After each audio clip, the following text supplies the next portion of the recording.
Et que tout le monde dise: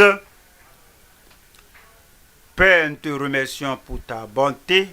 Tu n'es pas fatigué de nous.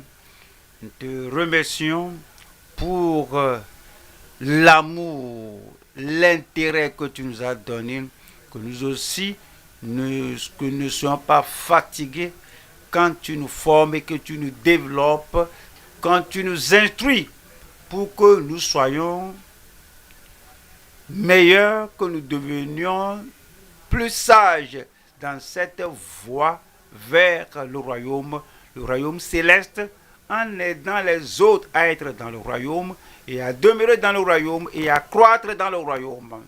Ouvre nos yeux de compréhension ce soir, afin que ce que tu as pour chacun de nous, nous le recevions au nom de Jésus. Nous te remercions parce que tu nous as exaucés. Au nom de Jésus, nous prions. Un bon Amen. Dieu vous bénisse, asseyez-vous. Ce soir, nous sommes venus à une étude très importante dans la parole de Dieu. C'est en Actes chapitre 5 du verset 1 au verset 11. Il y a divers personnages dans le passage, mais nous devons nous identifier avec chacun de ces personnages afin que nous ayons les avantages de la révélation du Seigneur. Vous connaissez déjà l'histoire. Il y a cette personne-là qui est Anania, peut-être un dirigeant, un ministre, un membre de l'église primitive. Il y a Saphira, sa femme, peut-être aussi une membre de l'église. Il y a aussi l'apôtre Pierre, un ministre, un berger. Il y a aussi ces jeunes hommes qui sont venus emporter le corps qui s'était écoulé sous le jugement de Dieu. Et la façon dont ils ont fait la chose, nous allons apprendre de chacun. Et comme ils ont apporté le corps de Anania, et de retour, quelque chose aussi s'était produit. Alors on doit faire encore, on doit répéter cela. Et puis, il y a les membres de l'église. En général, on nous a dit que l'incident là a semé la panique, la crainte de Dieu dans le cœur. Alors, dans tous les versets, on ne voit pas de murmure. Pourquoi Pierre fait ça? Dans toute la lecture, on ne voit aucune plainte des proches ou bien des membres de la famille de Anania et de Saphira. Et dans tout le récit, on ne voit rien qui soit un argument, un questionnement des autres apôtres. Parce que ici, Pierre était en charge. C'est lui qui est au contrôle de tout. Et les autres apôtres étaient à Jérusalem. Alors ils ne se sont pas dispersés partout. Et on ne voit pas ici quelque chose venant de quelqu'un. Et ceci ne s'était jamais produit. C'est la première fois. Alors, lorsque les choses se produisent pour la première fois, il y a des gens qui se sentent que comme cela était, ainsi cela doit être, et c'est ainsi que cela doit continuer. Alors, alors, quoique ceci ne s'était jamais produit, il n'y a pas de défi, il n'y a pas d'accusation, il n'y a pas de plainte. Alors tout ce qu'on peut dire, c'est que le Saint-Esprit était en charge, était au contrôle de tout. parce que le Saint-Esprit était au contrôle et les gens s'étaient soumis aux actes du Saint-Esprit. C'est pourquoi on ne voit pas de dispersion, on ne voit pas de plainte et on ne voit pas de stratégie pour défier Pierre et défier Pierre que arrêter cet homme-là. Et Pierre là, faut le questionner. Si on ne réagit maintenant, qui sait ce qui va se passer? Il n'y a rien de cette manière parce que l'Église était sous le contrôle du Saint-Esprit. Il y a un grand réveil et la fraîcheur du Saint-Esprit. Je prie que notre Église soit totalement flexible et que l'Église se soumette au Saint-Esprit au nom de Jésus. Ceci, c'est la session du développement des dirigeants.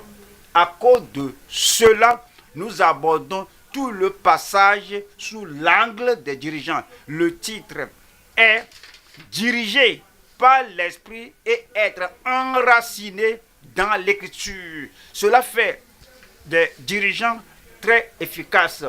Quand les dirigeants sont enracinés dans l'Écriture et les dirigeants dirigent par l'Esprit. En Actes chapitre 5, le verset 3. Acte 5, verset 3, Pierre lui dit, Anania, pourquoi Satan a-t-il rempli ton cœur au point que tu mentes au Saint-Esprit et que tu as retenu une partie du prix du champ? Il avait le don de la révélation. Il n'y a personne qui ait rapporté Anania. Je prie que nous qui conseillons, nous qui enseignons, nous qui instruisons, nous qui dirigeons les gens, que nous ayons ce même don du Saint-Esprit. Que l'Église de Pentecôte, en général, l'Église en général se concentre sur le parler en langue, mais dans l'Église primitive, ce n'était pas le parler en langue, mais c'était la présence et la prééminence du Saint-Esprit dans l'Église qui a fait croître l'Église. Sinon, cela, il n'y aura pas de valeur lorsque Anania vient et que Pierre commence à parler en langue et était très content que l'argent venait. Alors il y aura la mort spirituelle qui va régner dans l'église là. Mais ce n'est pas le parler en langue maintenant, mais il posait une question. Anania, dis-moi la vérité. Pourquoi as-tu permis à Satan de remplir ton cœur? Mais tu me mens ici. Ceci, c'est un mensonge. Si les dirigeants au comité de mariage alors ont l'esprit de révélation, les choses seront différentes. Si les conseillers que j'ai un problème, j'ai un défi, quel est le problème, quel est le défi que tu as? Et les gens nous disent que pas même la moitié de l'histoire, même un dixième de l'histoire et les 90%, alors ce qui va nous aider à les conseiller, ils cachent ça les 90%. Mais si nous avons le don de la révélation, les choses seront différentes. Mais ceux qui enseignent la parole de Dieu et ceux qui sont là et qui écoutent. Mais nous citons tous les versets que nous avons sur le papier et nous disons tout que nous devons dire. Mais le pécheur se cache là-bas, les rétrogrades se cachent là-bas. Alors, cela rentre dans leur cerveau, mais cela n'amène aucune conviction. Alors si nous avons le don de la parole, alors va devenir meilleure. L'Église va devenir pure et les gens vont devenir plus conscients de la présence de Dieu. Nous allons voir le message qui est dirigé par l'Esprit et être. Pendant que nous sommes enracinés dans l'Écriture, nous allons voir 3 points. 3 points. Premier point, c'est apprendre à diriger par le Saint-Esprit. Apprendre. Nous apprenons cela. Nous devons apprendre cela. Nous apprenons à diriger par le Saint-Esprit. Numéro 2, c'est vivre sans mentir à votre honnête personne. Au fait, quiconque ment, si quelqu'un ment, la personne ne se séduit. La personne n'a pas l'estime de soi. La personne n'a pas la promotion que le Seigneur lui a donnée. Et cela a transformé sa vie. Le Seigneur l'a fait asseoir dans les lieux célestes avec Christ. La personne se dégrade, se diminue, la personne se rabaisse. Quand vous mentez, ce mensonge, avant que cela ne sorte, vous dites au Seigneur, vous mentez au Seigneur, vous mentez, vous séduisez vous-même avant de vous séduire, avant de séduire Pierre, avant de séduire l'apôtre, avant de séduire le prédicateur, vous devez tout d'abord vous mentir. Alors, que c'est une chose glorieuse quand nous sommes honnêtes avec nous-mêmes. Quand nous savons que nous sommes si honorés, nous sommes si exaltés et nous sommes des enfants de Dieu appréciés et nous gardons cette hauteur, ce niveau où Dieu nous a placés et nous restons honorables, honnêtes là-bas. Nous devons apprendre sans mentir à notre honnête personne. Troisième point, c'est écouter les saintes écritures tout en travaillant. On doit faire les deux choses ensemble à la fois. Nous œuvrons et nous écoutons.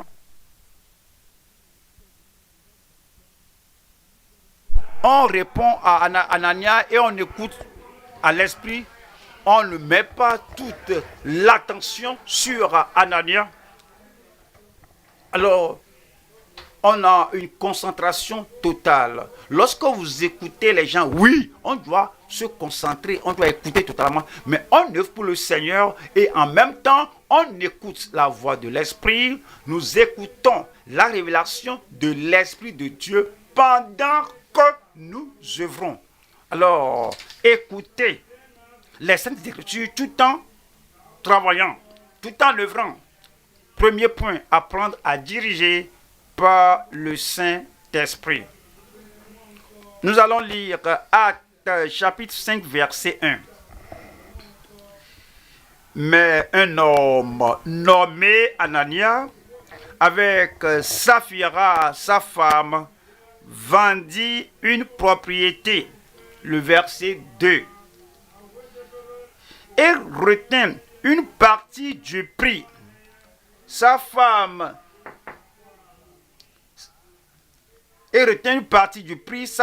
le sachant. Alors il y a une discussion en privé. Ils ont un arrangement en privé. Voici ce qu'on va faire. Je sais, le miel n'est pas doux. Si il y a quelque chose qui se mélange à cela, que cher, on doit faire quelque chose.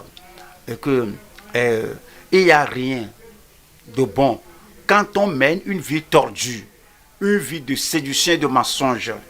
Et dit, et retint une partie du prix, sa femme le sachant, puis il apporta le reste et le déposa aux pieds des apôtres. Alors, faisons un petit commentaire sur le déposa aux pieds des apôtres. Jésus a dit quand vous donnez, quand vous faites l'aumône, quand vous donnez une offrande, quand vous donnez, soit à Dieu, à l'homme, que votre main gauche ne sache pas ce que fait la main droite.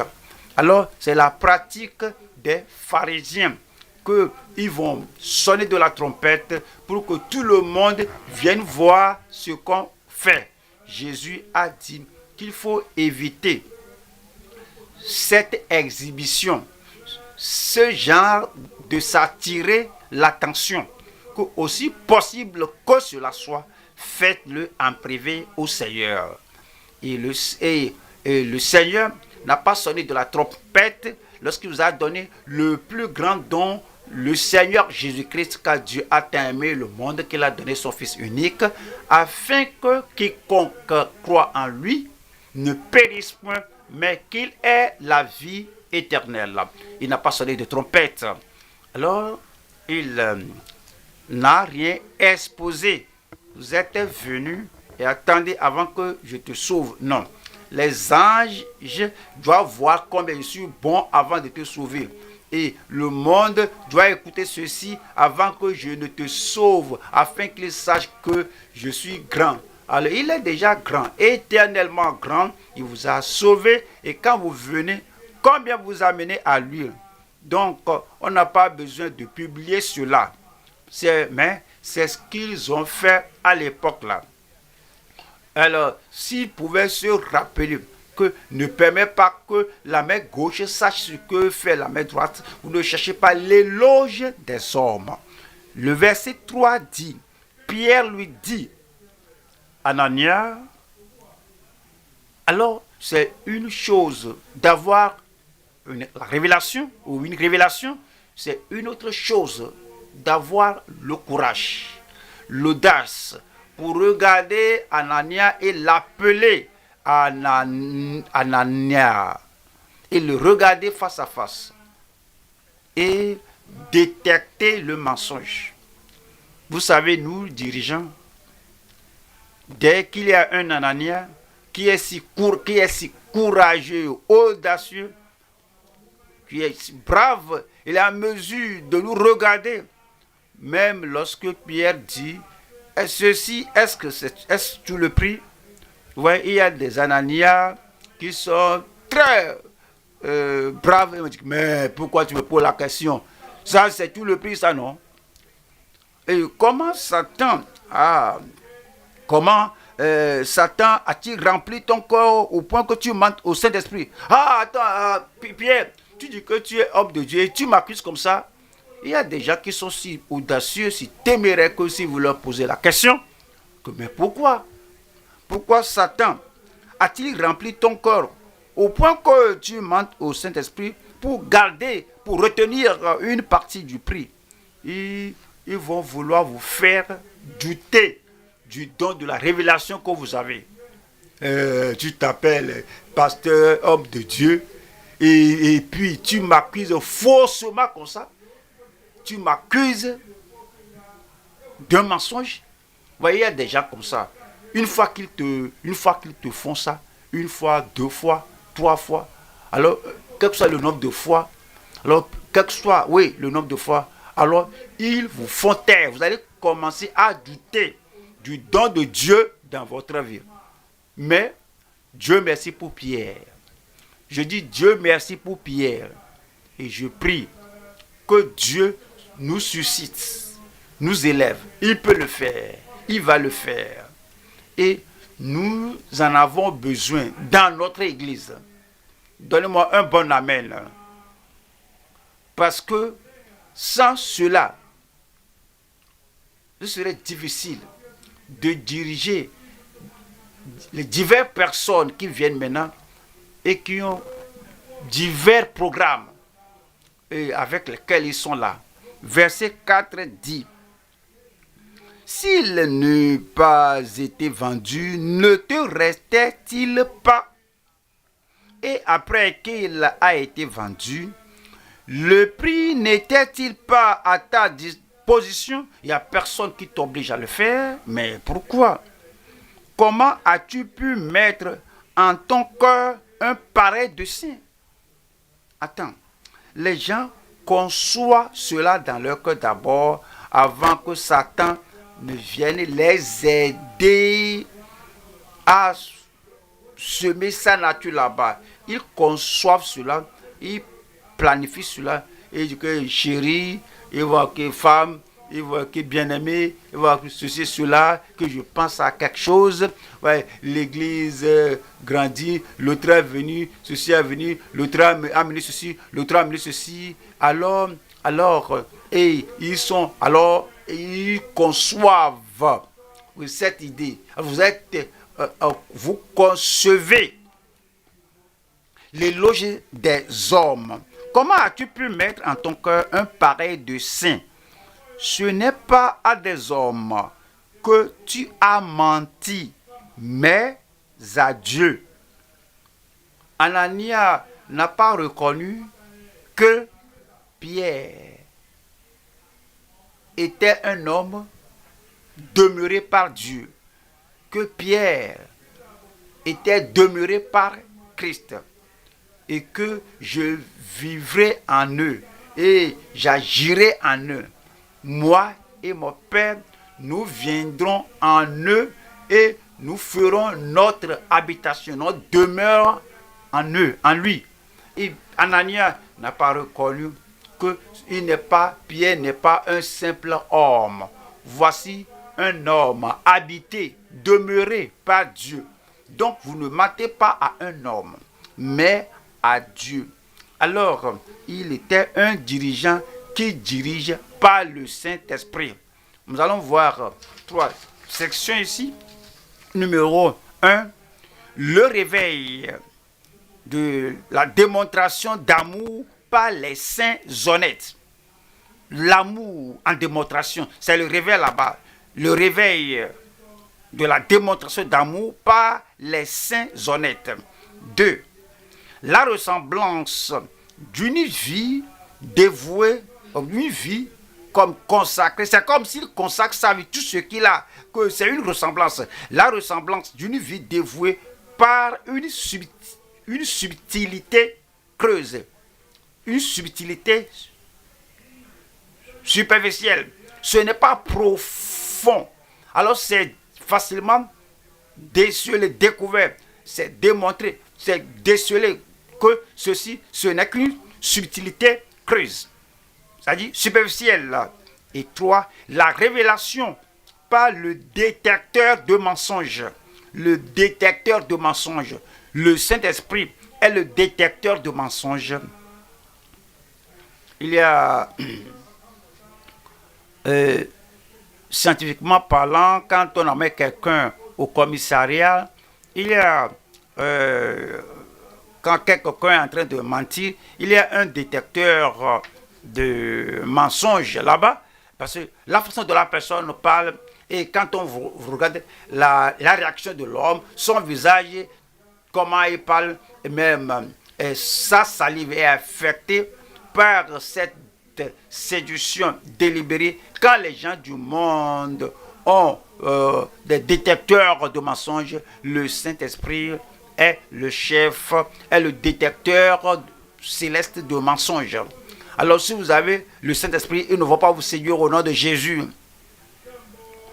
Première partie, nous allons voir ici le réveil de la démonstration d'amour par les saints honnêtes. Acte 4, 32. La multitude de ceux qui avaient cru n'était qu'un cœur et qu'une âme. Nul ne disait que ses biens lui appartinssent en propre, mais tout était commun entre eux. Voilà le verset 34. Car il n'y avait parmi eux aucun indigent. Tous ceux qui possédaient des champs ou des maisons les vendaient, apportaient le prix de ce qu'ils avaient vendu. Le verset 35. Et le déposaient aux pieds des apôtres. Et l'on faisait des distributions à chacun selon qu'il en avait besoin. Mais vous devez comprendre pourquoi on ne fait pas ça aujourd'hui. Parce que ce n'est pas une doctrine, c'est une pratique à Jérusalem. Lorsqu'ils étaient allés en Judée, lorsqu'ils étaient allés prêcher en Judée, parce que vous serez mes témoins en Jérusalem, en Judée, dans la Samarie et jusqu'aux extrémités de la terre, ils n'ont pas pratiqué cela en Judée parce que ce n'était pas pratiqué là-bas. En Samarie, ce n'était pas pratiqué là-bas. Voyez cela, le chapitre 8. Alors, ce n'était pas allé en Samarie et les extrémités de la terre. Là où, lorsque l'église était implantée en Antioche, hors de Jérusalem, de Judée, de Samarie, ce n'était pas pratiqué là-bas. Au fait, même en Jérusalem, ils n'ont pas continué cela. Parce que lorsque Pierre était sorti de la prison et il était allé en un lieu, on nous dit qu'il était allé à la maison de la mère de Jean-Marc. Et ils n'ont pas vendu leur maison. Mais la maison a été ouverte pour la prière. Donc, c'est ce genre de distribution, vendre les biens terriens, distribuer l'argent, les biens fonciers, distribuer l'argent n'était pas une doctrine. Mais lorsque Jérusalem, quand on lit les Actes des Apôtres, lorsqu'il y avait la famine, et Agabus a dit qu'il y aura une famine à l'échelle mondiale, ce qu'ils avaient fait, c'est que à Jérusalem maintenant, à cause des croyants, vous voyez combien de frères ont cru ici. Alors, ils ont envoyé une aide à Jérusalem, la vente des biens et cette distribution communautaire n'était pas là. Alors, c'était chose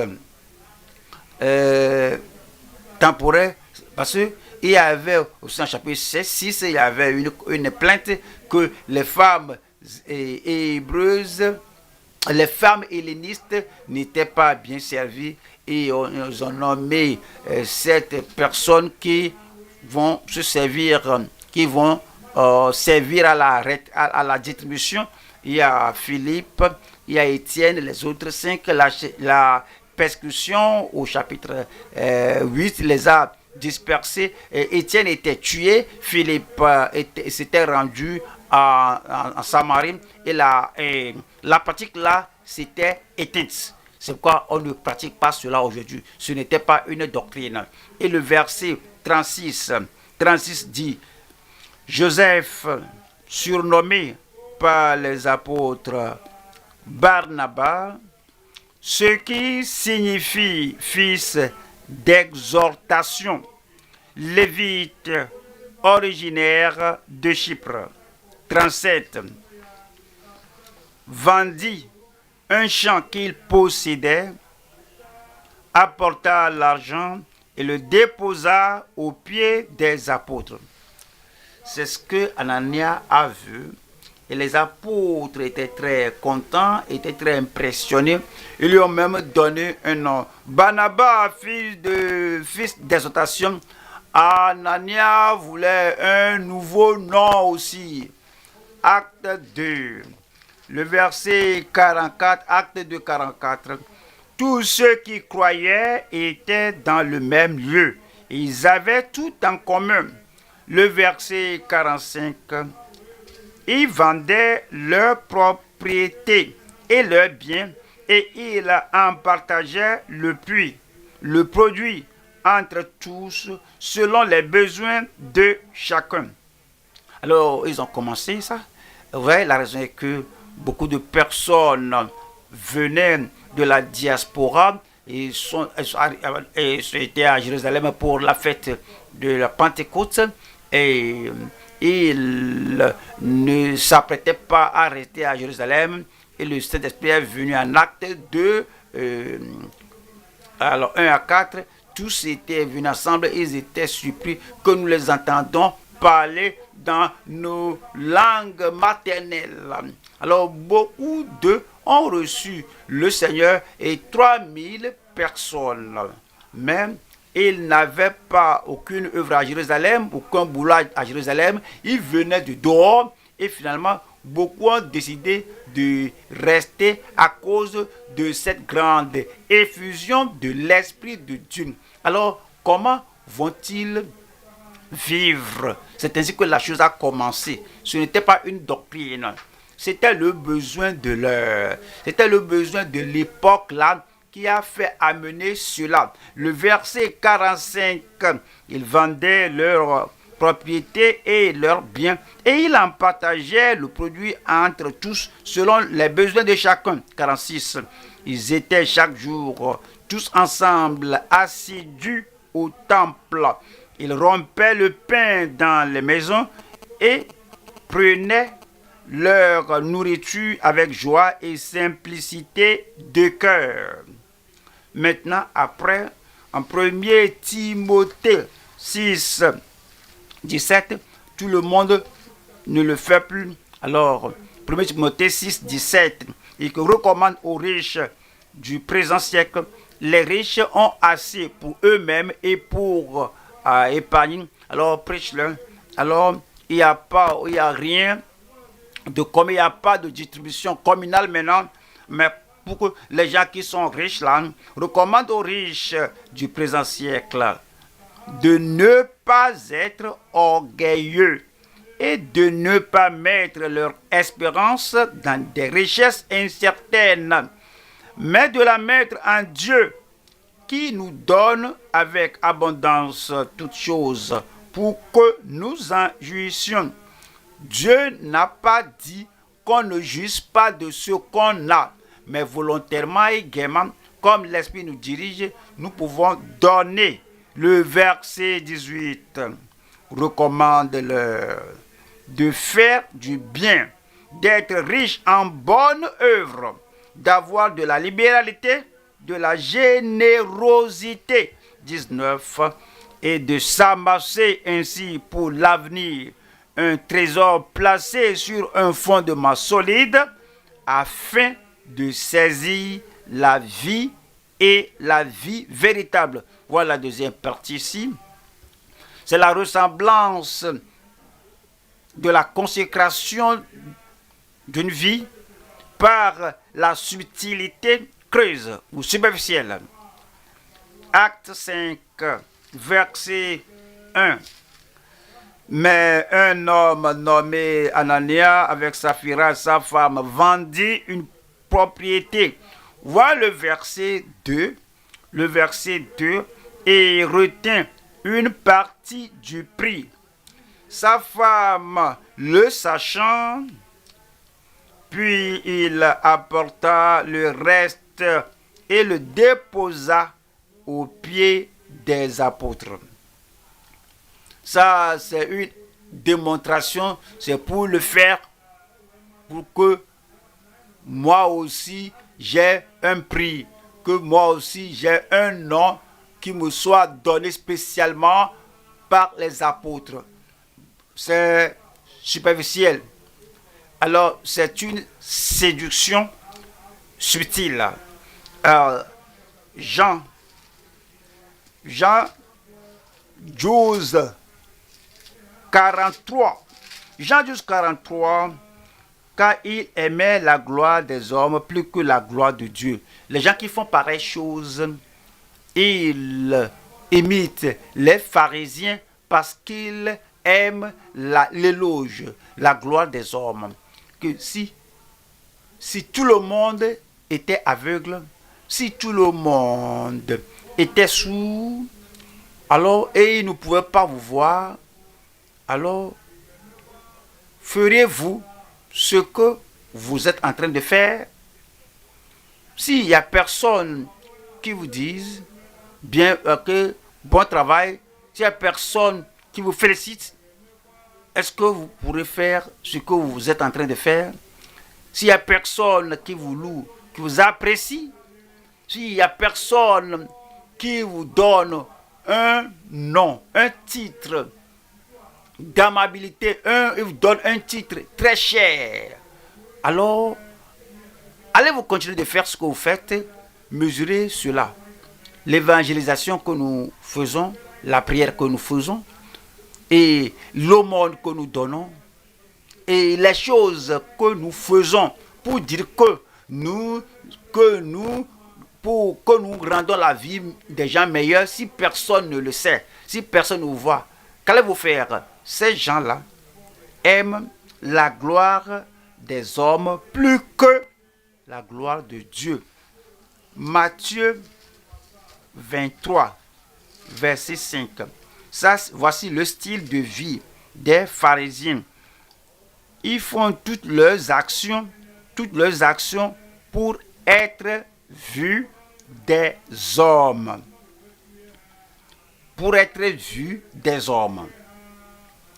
Nous sommes maintenant nés de nouveau, nous sommes convertis. Nous aimons le Seigneur, nous aimons le peuple de Dieu, nous aimons les pécheurs, qu'ils viennent dans le royaume, et ce que nous faisons dans la maison du Seigneur, alors cela vient de notre cœur. Voilà la troisième partie ici. Nous allons voir ici la révélation par le détecteur de mensonges, c'est-à-dire le Saint-Esprit. Voyons Actes au chapitre 5, le verset 3. Pierre lui dit, Pierre ne devait pas se gonfler, s'enorgueillir. Le don est un don. Le don est là. Et le don n'a pas besoin d'une excitation. Le don n'a pas besoin de courir par-ci, par-là, bondir pour réveiller l'esprit. L'esprit ne dort ni ne sommeille, ne somnole. L'esprit est toujours là. Si nous savons que l'Esprit de Dieu est résident et il est vivant, qui va amener la révélation quand il faut le faire. Et Pierre le dit, Anania, pourquoi Satan a-t-il rempli ton cœur au point que tu mentes au Saint-Esprit et que tu aies retenu une partie du prix du champ? Il y a 9 dons de l'esprit. Il y a la parole de connaissance, que vous avez une fraction de ce que Dieu connaît. Et Dieu vous donne cela. Vous êtes en mesure de révéler cela. C'est l'un des dons de révélation. Et la parole de sagesse.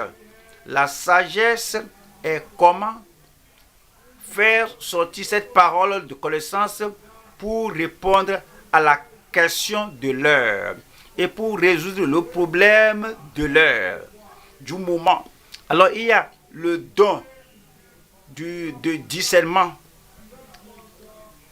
Et quand les gens viennent, vous savez, est-ce que cette action est du Saint-Esprit? Est-ce que cette action est de l'esprit humain? Est-ce que cette action est de l'esprit horrible, satanique? Cela vous fait savoir. Il y a le don de discernement des esprits, et quand la révélation vient,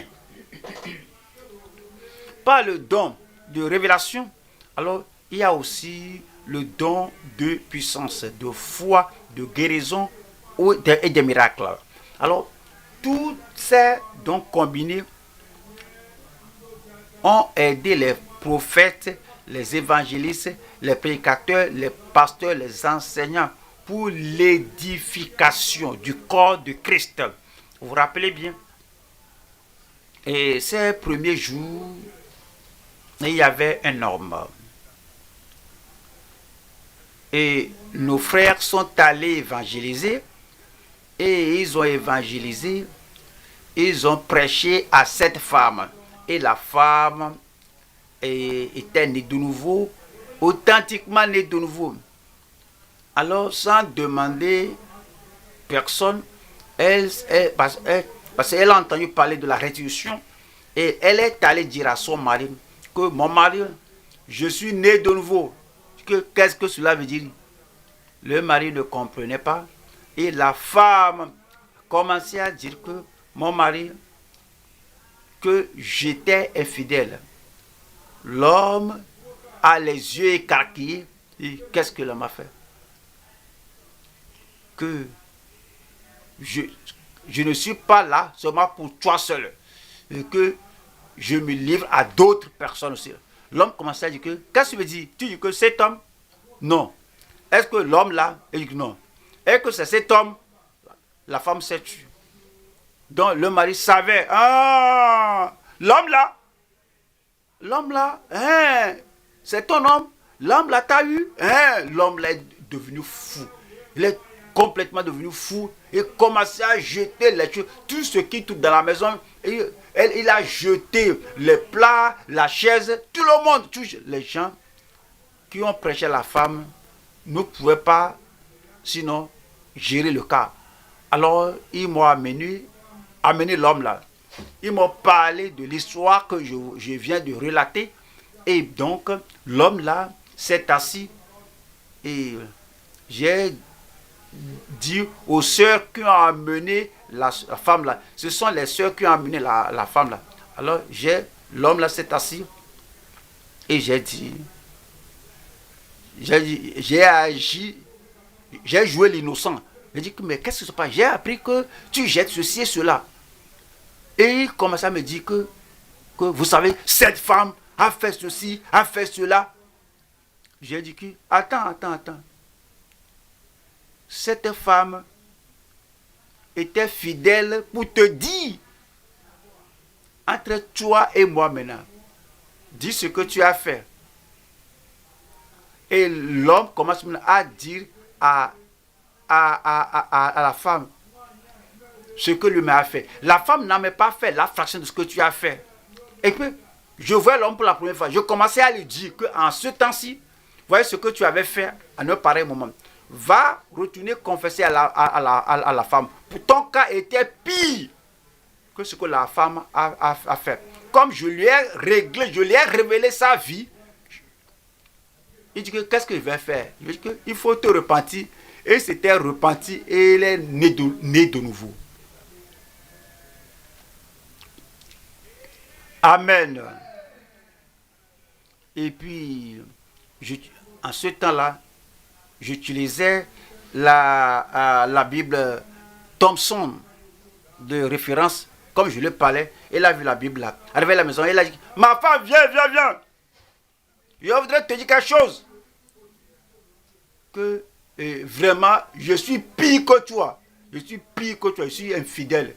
Maintenant, je suis moi aussi né de nouveau. Et puis il a dit, je vais acheter une Bible maintenant. Et je vais acheter la même Bible on m'appelle dirigeant d'études bibliques, dit que la Bible que le dirigeant là utilise là, je vais l'acheter. La dame a dit, non, ne t'en fais pas, je vais te l'acheter. Alors ils sont devenus des croyants fermes, remplis de l'esprit.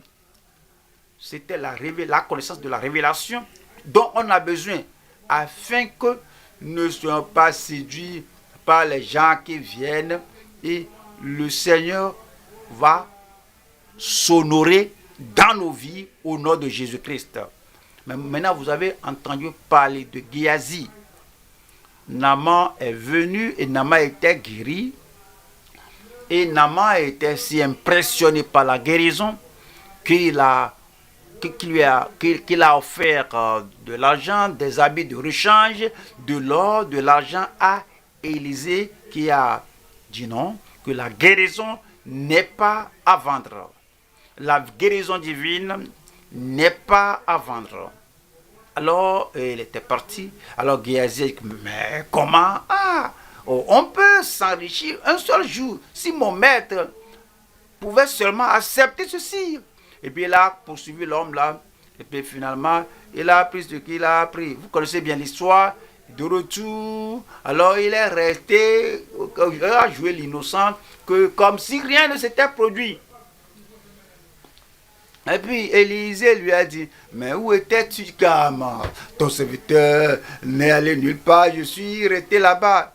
Il dit, mais mon cœur ne te suivait-il pas lorsque tu as poursuivi l'homme là, et voici ce que tu as appris, et ceci, cela. C'était ça, c'est le don de la révélation, le don de révélation, la parole de connaissance. Mais il y a aussi le don de foi, le don d'opérer des miracles.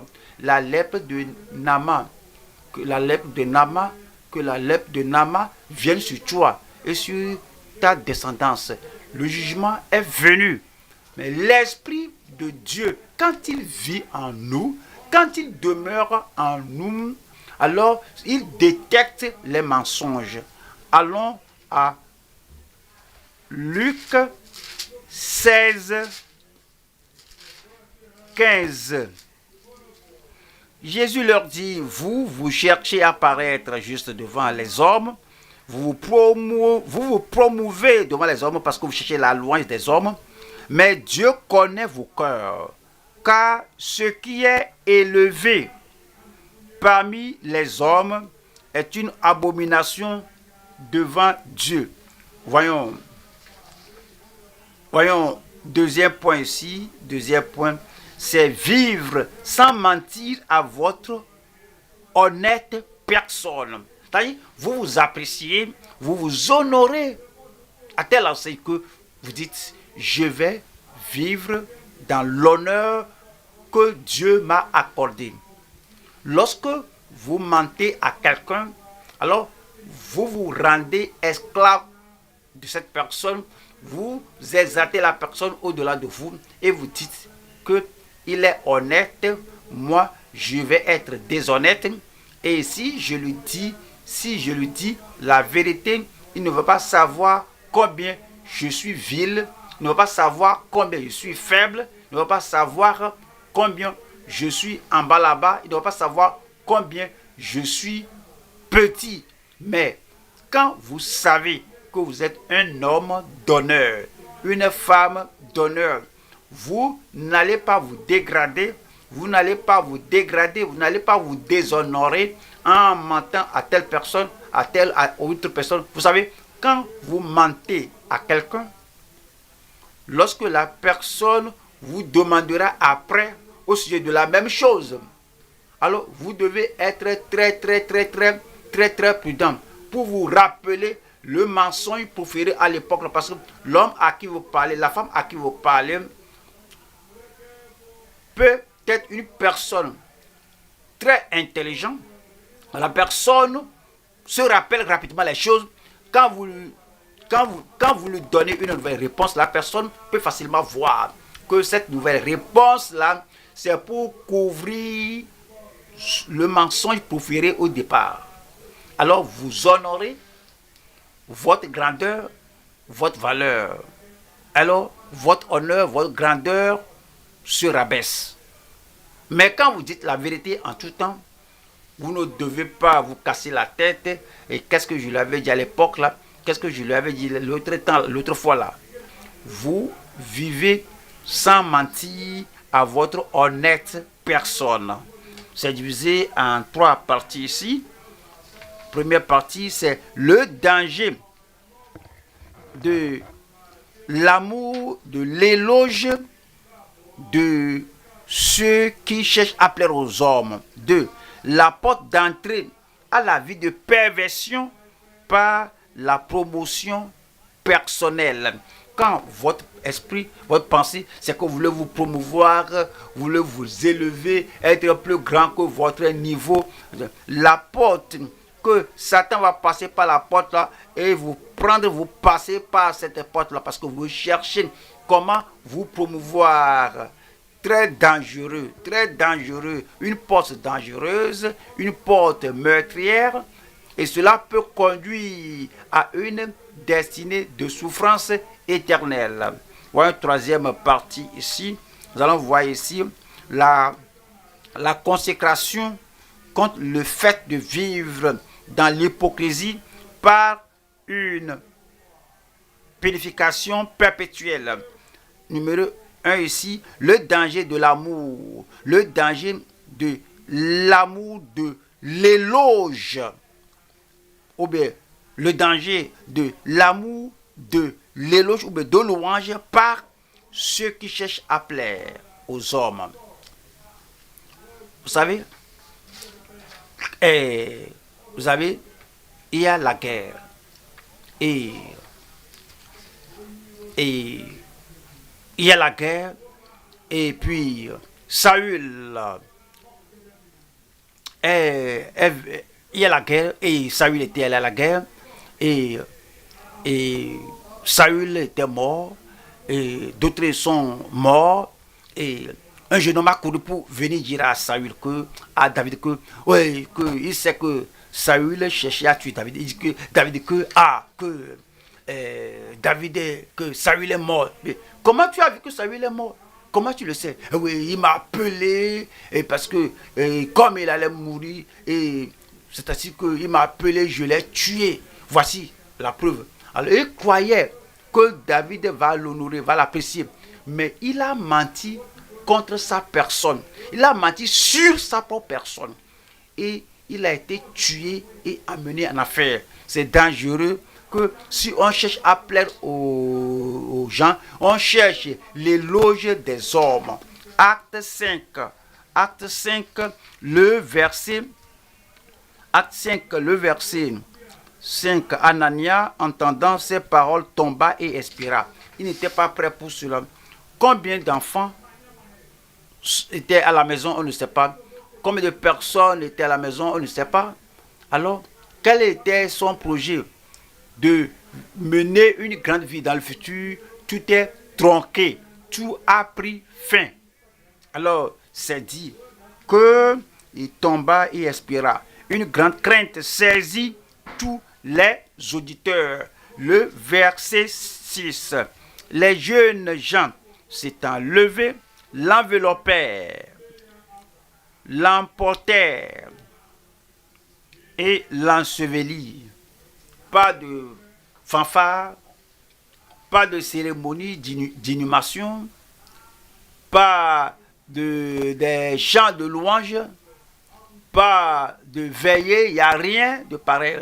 Seulement, il a été enseveli et puis il est allé à l'autre bord. C'est dangereux de se donner au mensonge. Mais tu dis que les gens mangent aujourd'hui, mais ils ne meurent pas pareil. Comment vous savez qu'ils ne meurent pas? Dieu a dit à Adam et Ève que le jour où vous mangerez ce fruit-là, c'est le jour-là que vous allez mourir. Et ils ont mangé. Et ils parlaient. Ils ont mangé, mais ils continuaient de vivre ensemble. N'étaient-ils pas morts? Oui, ils étaient morts. La mort, c'est la séparation. Ils étaient séparés d'avec Dieu.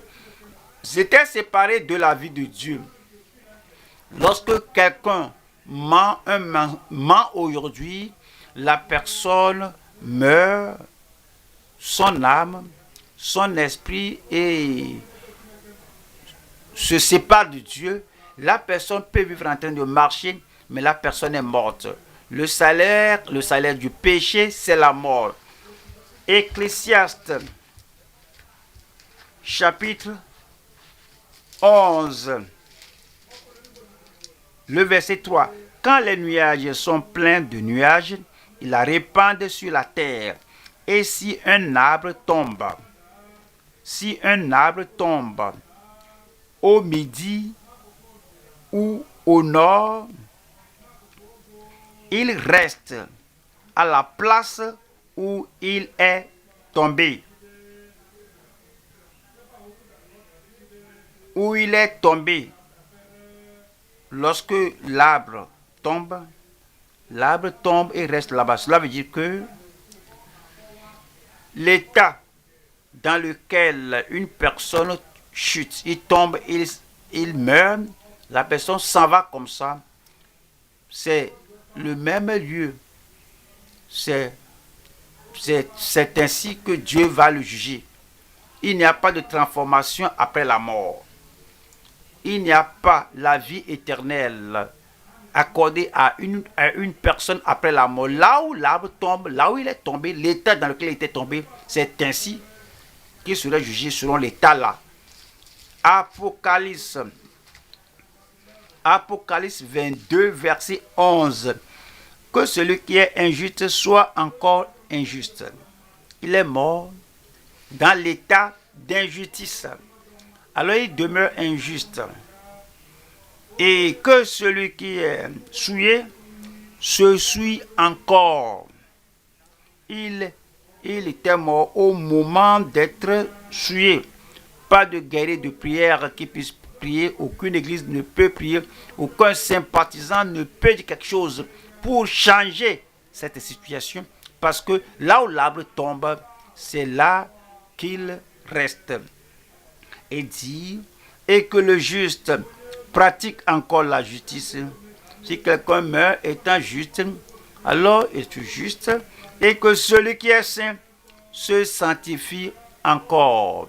Voilà le verset 15.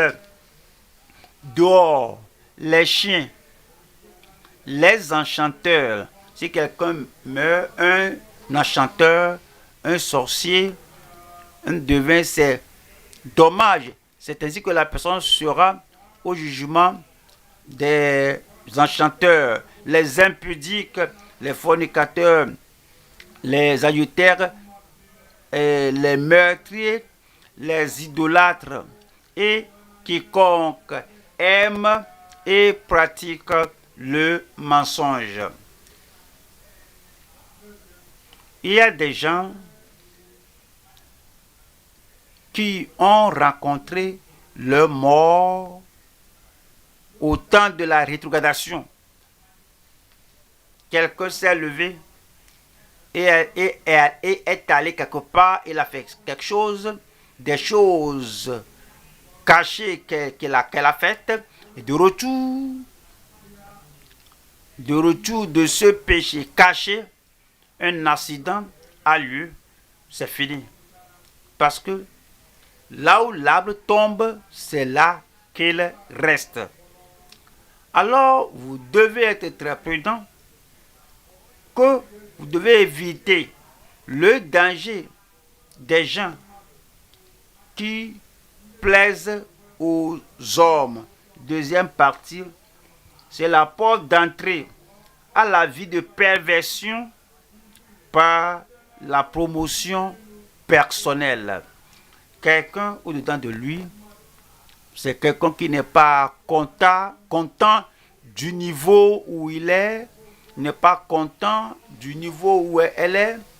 Et Barnabas a un nouveau nom qui lui est conféré par les apôtres. Moi aussi, je veux quelque chose de nouveau comme ça. Alors, en lui, il pensait avoir cette reconnaissance, cette appréciation, cette promotion personnelle. Cela, la porte à la vie de perversion par la promotion personnelle. Tu cherches chaque fois, tu cherches. Tu n'es jamais satisfait de ce que tu as, de la reconnaissance que tu as. Chaque fois, tu cherches. Acte 5. Nous lisons le verset 8. Acte 5, le verset 8. Pierre lui adressa la parole. Dis-moi. Est-ce à un tel prix que vous avez vendu le champ? Ouais, les gens ne savent pas les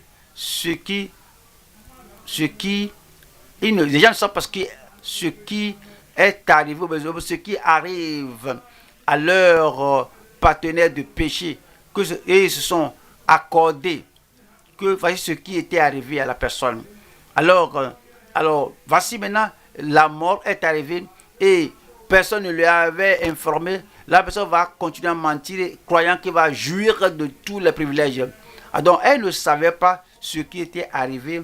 Et puis, elle a dit, oui, répondit-elle, c'est à ce prix-là. Le verset 9. Alors, Pierre lui dit, comment vous êtes-vous accordé pour tenter? Comment vous êtes-vous accordé? Il n'y a personne pour dire à Pierre Pourquoi, comment tu es sûr de ce que tu dis? Tu accuses les gens, par ignorance, tu accuses les gens. Et, au fait, tu utilises ta position pour leur dire qu'ils ont fait ceci et cela. Dieu merci, il n'y avait pas de voix, il n'y a personne pour arrêter, empêcher le réveil dans l'église primitive qui, ont fait, qui auraient fait que les hommes de Dieu doutaient de leur vision, de leur don là-bas. Le Seigneur vous donnera le don de révélation au nom de Jésus.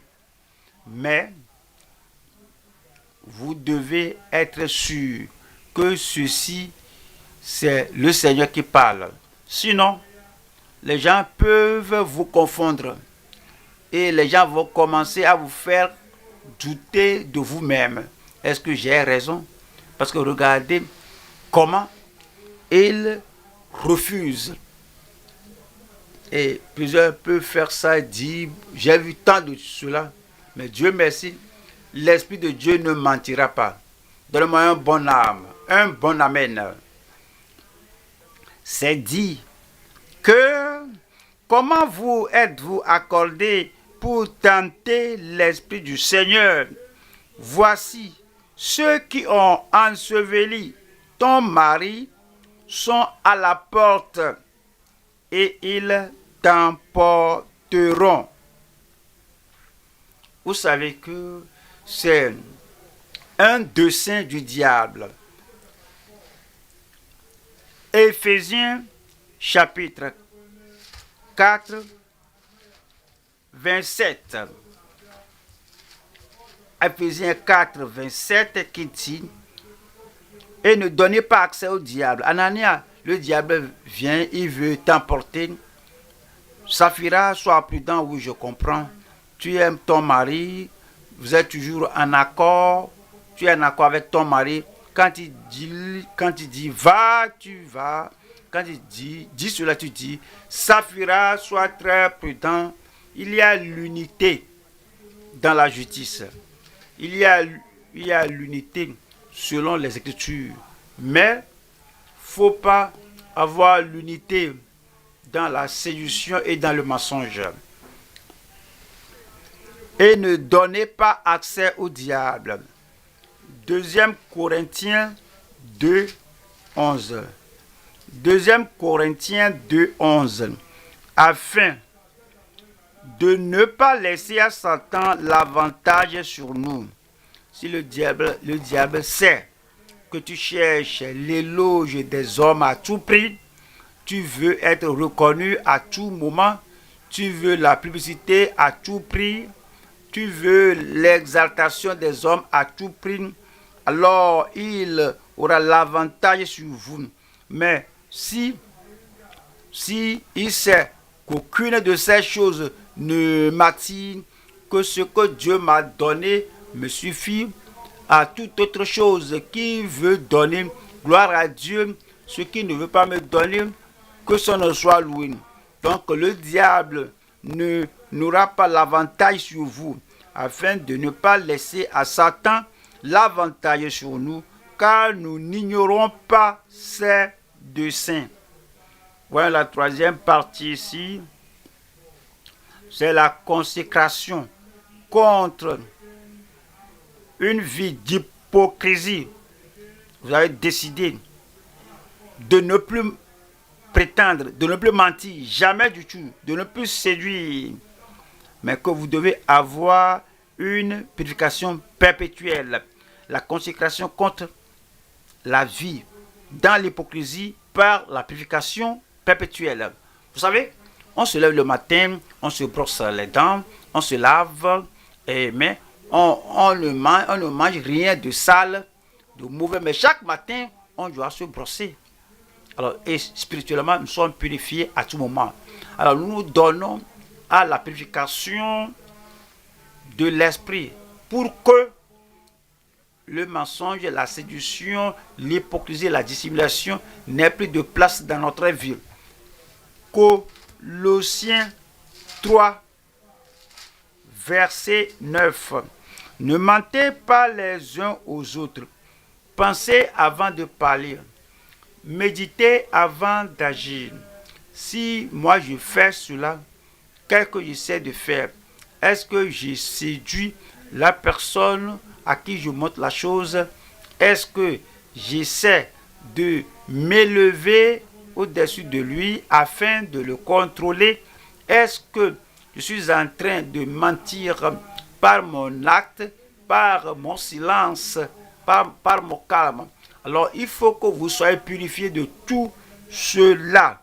Ne mentez pas les uns aux autres. Vous étant dépouillés du vieil homme et de ses œuvres.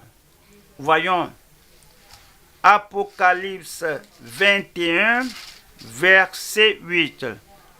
Mais pour les lâches, pourquoi on ment? Parce qu'on est lâche, parce qu'on craint. S'ils connaissent la vérité au sujet de moi, ils vont me dégrader. Parce qu'on craint, c'est pourquoi on ment. Pourquoi on ment? Parce que c'est dit, les incrédules, les gens ne croient pas que la gloire de Dieu, que la puissance de Dieu peut les élever pour être là où on doit être. Parce qu'ils ne croient pas que Dieu peut le faire pour eux. Et c'est dit, les abominables, les abominables, les meurtriers, les impudiques. Pourquoi les gens tuent, les gens assassinent les gens? Parce qu'ils veulent leur bien. Alors ils ne veulent pas que les gens là vivent, soient en vie et qu'ils les traduisent à la justice pour avoir ce qui, pour ravir la chose de leurs mains, sans que les gens aient l'occasion de se défendre. Ils les tuent pour prendre leur bien. Mais tout ce que les gens font, ils le font à cause de l'exaltation de soi, la promotion de soi et prendre les biens des autres et veulent prendre cela pour eux-mêmes. Et les impudiques sont les fornicateurs, les adultères ne sont pas satisfaits de qui ils sont en tant que mari ou femme. Donc, pour l'exaltation, pour cette satisfaction de soi, on doit aller faire ça. Et les enchanteurs, les idolâtres et tous les menteurs. Combien de menteurs? Dites-le moi à haute voix. Et tous les menteurs. Ceux qui prétendent, tous les menteurs, ceux qui ont le mensonge professionnel. Ma profession, si je vais exercer cette profession, ce métier, si je vais réussir, comment vous allez réussir au détriment de votre vie éternelle, le mensonge professionnel, le mensonge en privé? Je vais leur dire qui je suis, je vais les surprendre, je vais les secouer, que voici qui je suis. Pourquoi? Dis-leur que tu es pauvre. Si tu es pauvre, dis-lui que comment tu vas lui dire que tu es riche quand tu es pauvre? Comment tu vas dire quelque chose de différent aux gens de la vérité? Alors on cherche quelque chose. Tu cherches l'éloge des hommes, les menteurs privés et publics, les gens qui vont en public et disent ce qui est mauvais et disent ce qui est faux. Et on met ça dans les médias pour que tout le monde lise cela. Ça, c'est un mensonge. Pourquoi vous voulez faire ça? Vous mettez votre vie éternelle en danger. Et c'est dit que tous les menteurs, leur part sera dans l'étang ardent de feu et de soufre, ce qui est la seconde mort. Vous ne serez pas là. Voilà le verset 27. Il n'entrera chez elle rien de souillé, ni personne qui se livre à l'abomination et au mensonge. Alors, il n'entrera que ceux qui sont écrits dans le livre de vie de l'agneau, chapitre 22, verset 15. Dehors les chiens. Vous savez, cela ne s'agit pas de l'animal chien. Ce n'est pas bon de donner le pain des enfants aux chiens. Il s'agit des pécheurs inconvertis. Dehors les chiens qui font les choses sans honte. Et les enchanteurs, les impudiques, les meurtriers, les idolâtres et quiconque aime et pratique le mensonge. Ils sont hors du royaume. Voyons, troisième point maintenant. Le troisième point, nous allons parler de écouter les Saintes Écritures tout en travaillant.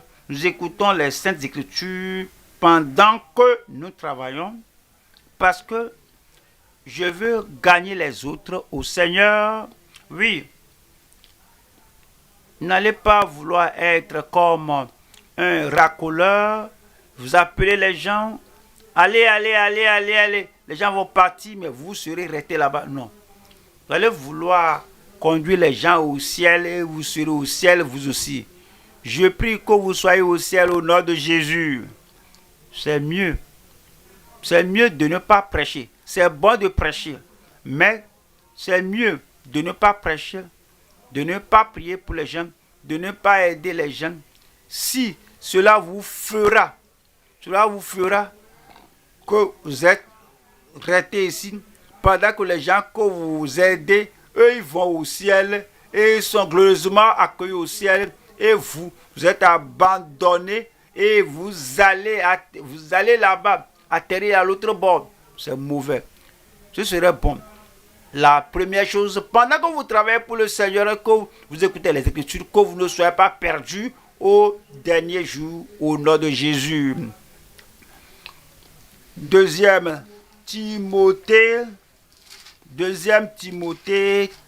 3, le verset 14. Deuxième Timothée 3, 14. Toi, demeure dans les choses que tu as apprises. Alors, priez, demeurez, continuez dans les choses que vous avez faites. Et reconnu certaines, sachant de qui tu les as apprises. Le verset 15, le verset 16. Toute écriture est inspirée de Dieu et utile pour enseigner, pour convaincre, pour corriger, pour instruire dans la justice. Pourquoi? Le verset 17, afin que l'homme de Dieu soit accompli et propre à toute bonne œuvre. Encore 3 subdivisions ici. Première partie, Anania et Saphira, en accord sans l'écriture, sous Satan. Deuxième partie, Aquila et son épouse, c'est-à-dire sa femme Priscille, en accord par la sanctification dans l'écriture. Alors, ils sont restés dans le domaine de l'écriture, dans les Écritures. 3. Les ministères apostoliques et de soutien en accord, sans l'égocentrisme, par l'esprit. Numéro 1 ici, Anania et Saphira, en accord, sans l'écriture, sous Satan. Déjà nous avons lu Acte 5, 13. C'était Satan qui a rempli le cœur d'Anania. Et puis nous avons lu le verset 8 et 9 que Saphira s'était accordé avec lui. Ils étaient en accord sous Satan. Et je prie que cela ne soit pas votre portion. Ce ne sera pas ma portion. Dites-le, ce ne sera pas ma portion. Puisse le Seigneur nous en préserver au nom de Jésus. Parce que ceux qui sont en accord sous Satan ne seront pas impunis. Proverbe 19, Proverbe 19, 5. Le faux témoin ne restera pas impuni. Anania, tu rends un faux témoignage parce que Satan remplit ton cœur. Tu as conçu ceci. Saphira, tu dis oui. Et est-ce le prix? Tu dis oui. Oui, c'est l'accord dans la séduction. Et le faux témoin ne restera pas impuni. Et celui qui dit des mensonges, Anania, celui qui dit des mensonges, Saphira, celle qui dit des mensonges n'échappera pas. Le verset 9, verset 9, le faux témoin ne restera pas impuni et celui qui dit des mensonges périra. Allons à la deuxième partie ici. Aquilas et son épouse Priscille, en accord par la sanctification dans l'écriture. C'est bon d'être unis à la maison dans l'écriture, mari et femme. C'est bon de s'unir au sein de l'écriture. Vous savez, il y a des hommes. Et on va poser la question, mais pourquoi tu fais ceci avec l'autre fille? Et que ma femme comprend. Ma femme, au fait, lorsqu'on ne pouvait pas avoir d'enfants, ma femme a dit que je ne veux pas être le problème dans la famille. Donc, que je te permets que la fille là, oui, tu peux en avoir. Je suis toujours ta femme. Tu peux l'avoir. Je loue le Seigneur pour de tes privilèges. Je suis toujours ta femme, mais je te permets d'avoir l'autre là. Donc, l'homme dit que je fais ceci en accord avec ma femme. Ce n'est pas dans les Écritures. Tout accord que vous avez avec quelqu'un, si cela vous fait ôter, sortir de l'Écriture, quelle que soit la personne qui s'accorde avec vous, votre mère peut s'accorder avec vous, votre père peut s'accorder avec vous, la belle famille, votre belle famille, ou bien votre belle-mère peut dire que tu peux, ta femme est ta femme, nous sommes en accord avec toi, quel que soit l'accord hors de l'Écriture, c'est condamné par le Seigneur. Donc ne soyez pas séduits par l'accord. L'accord entre Aquilas et son épouse Priscille, alors c'est fondé sur la sanctification, la pureté du cœur, la sainteté du cœur, et alors c'est au sein de l'Écriture. Romains 16, Romains 16, verset 3. Salut Prisca et Aquilas, mes compagnons d'œuvre en Jésus-Christ. Voilà le verset 4. Qui ont exposé leur tête pour sauver ma vie. Ce n'est pas moi seul qui leur rend grâce. Ce sont encore toutes les églises des païens. La première partie du verset 5 dit, saluez aussi l'église qui est dans leur maison. Soyez en accord avec votre femme au sein de l'écriture. Soyez en accord avec votre mari au sein de l'écriture. Si votre mari alors décide, propose, planifie, mais veut faire quelque chose hors de l'écriture, non. Vous ne pouvez pas avoir de lui et dire que si je ne m'accorde pas avec lui, alors il sera dur avec moi. Et Dieu qui serait dur avec vous. Et la destinée qui sera dure avec vous. Et l'éternité qui serait dure avec vous. Notre accord avec le mari ou avec la femme doit être fondé sur les Écritures. Ouais, parfois, nos enfants, votre fils, c'est marié ou votre femme.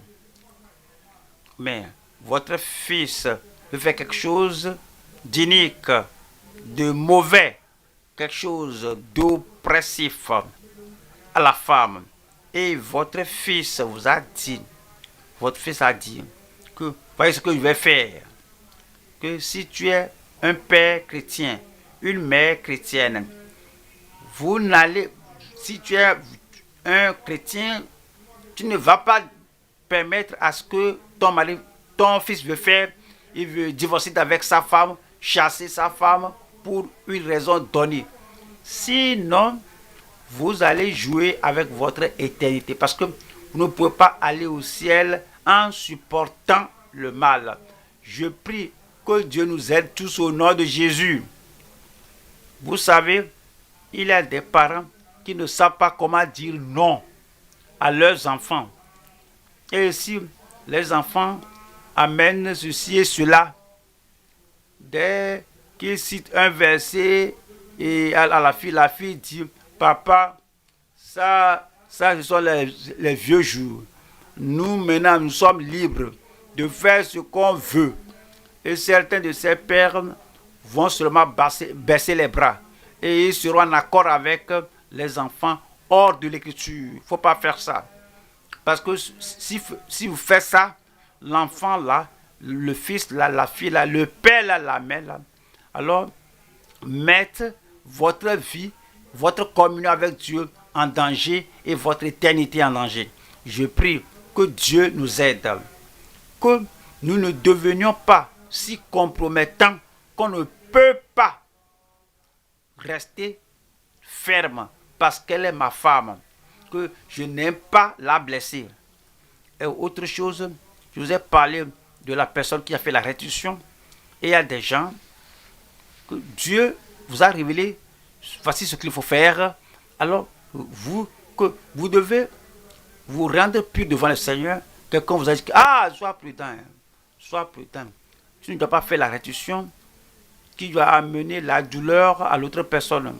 Si tu dis à l'autre personne que voici ce que tu as fait, voici ce que tu étais, alors est-ce que la personne serait contente? Non. Parce que la personne ne serait pas contente, on doit sacrifier l'écriture pour leur bonheur. Si tu dis, si tu lui dis, ceci et cela, dis-moi, est-ce que la personne serait contente? Je ne crois pas. Alors, il ne faut pas le dire. Alors, il faut régler ça en privé et porter le fardeau et porter la culpabilité pour que, alors, on sacrifie l'écriture pour leur joie, pour leur bonheur. Ce n'est pas ce que nous enseignons. Ce n'est pas ce que la Bible enseigne. Nous n'avons enseigné pareille chose. Alors, on ne doit pas faire la restitution pour que on ne rend pas les gens insatisfaits. Vous avez eu cela par l'esprit de séduction. On se tient sur la parole de Dieu. Et je prie que la vraie parole soit en nous à tout moment au nom de Jésus. Je veux que vous voyez 1 Corinthiens 16, verset 19. 1 Corinthiens 16, verset 19. Les églises d'Asie vous saluent. Aquilas et Priscille, avec l'église qui est dans leur maison, vous salue beaucoup dans le Seigneur. Nous allons à la troisième partie ici. Les ministères apostoliques et de soutien en accord sans l'égocentrisme par l'esprit. Déjà on a lu au sujet des apôtres, on a lu Acte 5 verset 11. Une grande crainte s'empara de toute l'assemblée et de tous ceux qui apprirent ces choses. Voilà le verset 12. Beaucoup de miracles et de prodiges, se faisaient au milieu du peuple par les mains des apôtres, les apôtres. Si lorsque Pierre traitait le cas là, et que les apôtres se rassemblent derrière la porte là, et qu'est-ce que tu penses de lui? Pierre, ce qu'il a fait là, les gens qui amènent l'argent, et voici Pierre maintenant commence à faire cela. Est-ce que c'est bon? Est-ce que nous allons permettre à Pierre seulement de continuer comme ça, à nous piétiner comme ça? Alors il fait les choses indépendamment de nous. Il ne nous a même pas demandé. Si les apôtres parlent et pensent comme ça, la puissance de Dieu ne va pas continuer. Mais ils étaient tous en accord. Et les prophètes, les évangélistes, les pasteurs qu'il a donné à l'église, ils étaient tous en accord. Alors c'est le ministère de soutien. Ils étaient tous en accord sans aucun égocentrisme. Ils étaient dans l'esprit. Et c'est dit au verset 12. Beaucoup de miracles et de prodiges se faisaient au milieu du peuple par les mains des apôtres. Ils se tenaient tous ensemble. Ils se tenaient tous ensemble au portique de Salomon. Je prie que le Seigneur écrive toutes ces choses sur la table de nos cœurs. Que notre Église vienne à un niveau élevé de réveil au nom de Jésus. Et que le salut véritable, la sanctification authentique et la puissance authentique du Saint-Esprit en une manifestation pleine dans notre vie, dans notre ministère au nom de Jésus. C'est l'heure de prier ensemble maintenant. Nous allons amener tout ce que nous avons appris au Seigneur dans la prière. Et vous-même, examinez-vous si vous êtes dans la foi, à moins que quelqu'un ne soit un réprouvé. Parlez au Seigneur maintenant. Il ne faut pas commencer maintenant à sortir maintenant. Il ne faut pas commencer maintenant à aller ici et là. Il n'y a pas de comportement mauvais. Soyons sérieux maintenant et amenons tout ce que nous avons appris. Ce que nous avons appris maintenant, amenons ça au Seigneur dans la prière. Il ne faut pas faire de la prédication de la parole très vile. Méditez et priez au sujet de la parole, que Dieu nous accorde cette révélation pénétrante, saturante de la part de Dieu, que nous soyons meilleurs que le moment où nous sommes arrivés. Priez.